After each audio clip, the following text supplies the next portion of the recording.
Vamos falar sobre a análise dos problemas transversais. Quando nós pensamos em problemas transversais, nós pensamos em expansão maxilar, porque nós temos muito mais casos no consultório de deficiência transversal maxilar do que sobre expansão maxilar ou mandibular.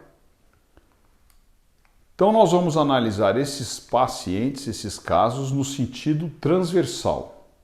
Nós temos três sentidos: o sentido horizontal, que são os classe 1, classe 2 e classe 3, o sentido vertical, que são os faces longas e faces curtas, que são os mesobraquidólico-faciais, e no sentido transversal, que nós vamos ter então as oclusões cruzadas, que podem ser uni ou bilateral, as assimetrias dentofacial e as assimetrias maxilomandibular. Quando nós temos uma deficiência transversal, a primeira coisa que acontece é um toque prematuro de caninos. Então, quando começa a tocar canino superior com canino inferior, o paciente tem um desconforto e nesse desconforto ele começa a excursionar a mandíbula para o lado, a mandíbula para o outro lado, até que ele acha uma posição de maior conforto. Quando ele acha essa posição, ele vai assumir uma mordida unilateral. Então vou ter um cruzamento unilateral funcional, porque a mandíbula desviou para o lado, mas com uma deficiência transversal da maxila. Essa mordida unilateral funcional faz com que eu comece a ter uma disfunção de mastigação e de crescimento. Por isso que o primeiro passo é uma mordida cruzada, geralmente unilateral funcional, porque eu excursionei a mandíbula. Depois eu começo a ter uma descompensação postural, muscular e depois uma assimetria facial. Por isso que nós devemos, o mais precocemente, descruzar essa mordida, expandindo o arco dentário maxilar. Aqui nós temos uma mordida cruzada unilateral, que a gente observa o desvio de linha média, e duas mordidas cruzadas bilaterais, uma com menor desvio de linha média e uma com maior desvio de linha média. Primeira coisa, então, fazer uma análise tridimensional completa. Eu vou fazer uma documentação, vou pedir uma tele lateral, uma panorâmica, e nesses casos é aconselhável a gente pedir uma teleradiografia frontal, para fazer uma análise frontal do paciente, classificar o problema e encontrar a solução ideal, sempre o mais precocemente possível. Por quê? O primeiro sintoma de desenvolvimento da disfunção de ATM com remodelagem condilar e, consequentemente, dessa assimetria facial. A grande maioria dos casos vai ter uma assimetria facial se ela tiver uma mordida cruzada, criancinha, 4, 5 anos de idade, 6 anos de idade, e essa mordida cruzada perdurar durante todo o seu crescimento. Quanto mais nós demoramos para tratar, quanto mais nós demoramos para descruzar, maior vão ser as incidências, maior vão ser os prejuízos para esse paciente. E se nós esperarmos para descruzar essa mordida só com o paciente adulto, muitas vezes nós vamos descruzar a mordida, mas não conseguimos mais resolver a assimetria facial desse paciente. De acordo com o Slavicek, a tríade ATM, sistema neuromuscular e oclusão assegura as funções cibernéticas do conjunto do sistema mastigatório. Se elas são capazes de adaptar-se, amortecer, entre aspas, o quadro de mastigação unilateral com o sistema de mastigação unilateral, preponderantemente, isso se traduzirá por um crescimento sagital maior do lado oposto à oclusão cruzada. Então o paciente joga a mandíbula para um dos lados, começa a aí ter uma mastigação unilateral do lado cruzado. Nós fizemos alguns trabalhos com crianças em que nós colocávamos o alimento, pedia para essa criança mastigar e analisávamos o ciclo mastigatório, ciclo 1, ciclo 3, ciclo 5. e via se ela tinha uma mastigação unilateral exclusiva ou preponderante. Via de regra, por uma das leis, que é a lei do mínimo esforço, o organismo vai fazer a opção por mastigar do lado cruzado, porque do lado cruzado nós temos uma menor dimensão vertical. Quando eu faço a guia de desoclusão lateral, o lado que eu tenho menor dimensão vertical é o lado que eu gasto menos energia, e o lado cruzado, né, é esse lado. Com isso, então, nós vamos tendo, se o paciente chegar a uma fase adulta, uma assimetria maxilomandibular, maxilofacial, em que eu tenho os côndilos com relações assimétricas, o ramo com relação assimétrica. Eu vou tendo um desvio de face por alteração de crescimento condilar, mandibular e maxilar.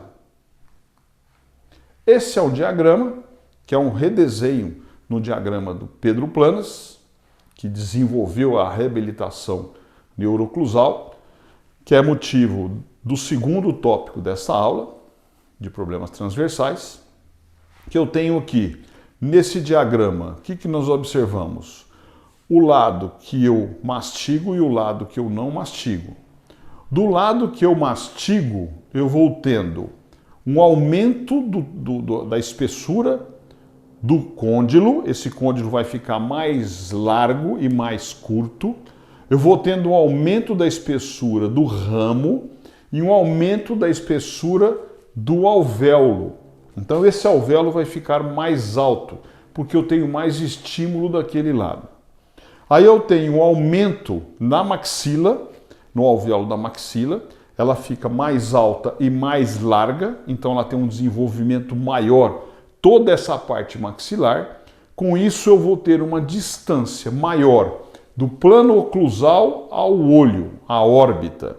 Então o paciente costuma ter uma órbita mais levantada que a outra. Então um lado que eu mastigo, eu vou ter mais tônus muscular, mais desenvolvimento do osso, a mandíbula vai desviar, a maxila vai ficar mais alta, mais larga e o olho aumenta. Do outro lado, eu vou ter um côndilo mais fino, mais fraco, o olho mais baixo e uma maxila menos desenvolvida. Quando eu tenho essa alteração pupilar, por alteração esquelética, o paciente, para manter a linha de horizonte, porque se ele andar com o olho desnivelado, né, do horizonte, vai atacar o seu labirinto, ele fica tonto. Então, quando eu tenho essa alteração pupilar, o paciente tende a tombar a cabeça para novamente nivelar o olho com o horizonte.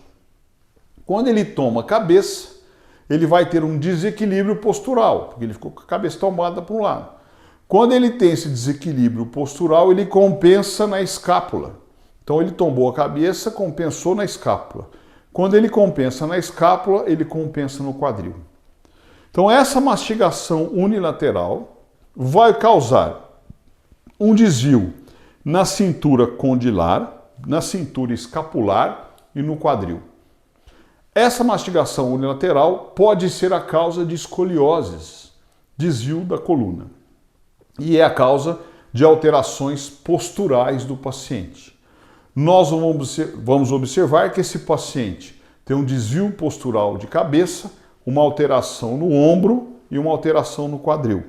É comum a gente ver esses pacientes e eles têm a camisa fora de posição. Ele ajeita a camisa, conforme ele vai andando, a camisa sai de posição. Por quê? Porque o esqueleto já está descompensado. Por isso a importância de nós precocemente descruzarmos essa mordida. Um diagnóstico diferencial dessas oclusões são versões vestibulares ou linguais unitárias de grupos de dentes, devido a persistências eventuais de dentes descidos. Então aqui eu tenho um dente descido que não esfoliou, o dente permanente erupcionando. Se eu extraio esse dente descido a tempo, a própria função vai levar o dente permanente em posição. Então aqui foi feita a extração, a exodontia do descido, e a própria função, né, todo o tecido muscular e tudo mais, levou o dente em posição. Se eu demoro para extrair esse dente descido, aí eu vou ter uma situação de dente cruzado, uma retenção de dente ou um dente fora do arco dentário. Esse único dente cruzado pode levar ao desconforto de mastigação e esse desconforto de mastigação levar a uma mastigação preponderantemente unilateral. Então vejam, não é necessário que eu tenha uma mordida cruzada para o paciente assumir uma mastigação unilateral. Se eu tenho um desconforto, uma cárie, um dente com situação ruim, um trauma, um dente com indicação de extração e dor, o paciente começa a mastigar de um lado, aí ele cria um sistema musculatório mais forte desse lado que ele está mastigando. Por essa lei do mínimo esforço, o paciente começa a ter preferência mastigatória desse lado.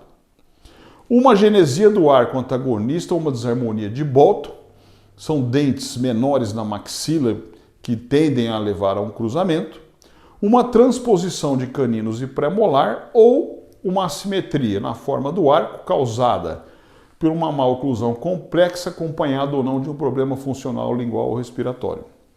Aqui nós temos uma maxila normal e uma mandíbula sobreexpandida.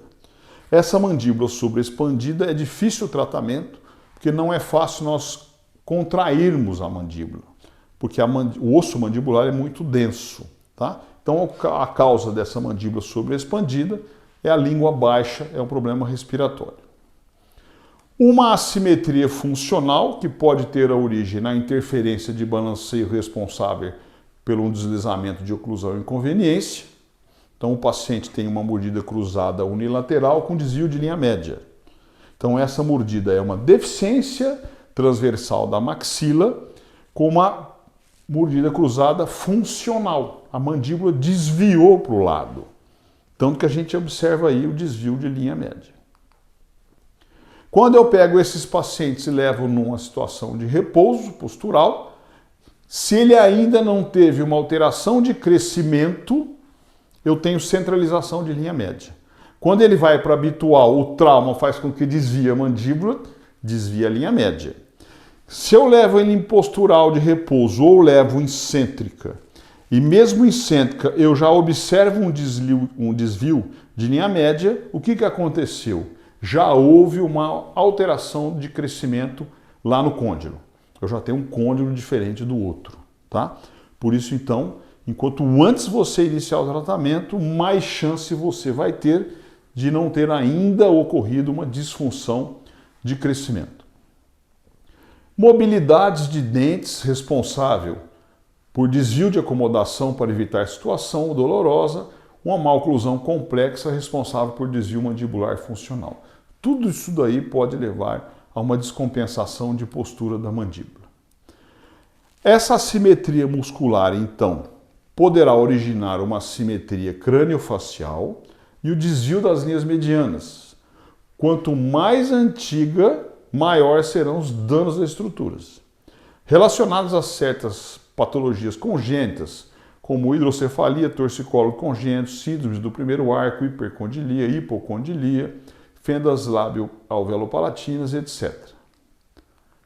Então eu posso ter aí, precocemente, criança, um cruzamento, e não foi tratado, levou o paciente adulto com desvio grande maxilofacial.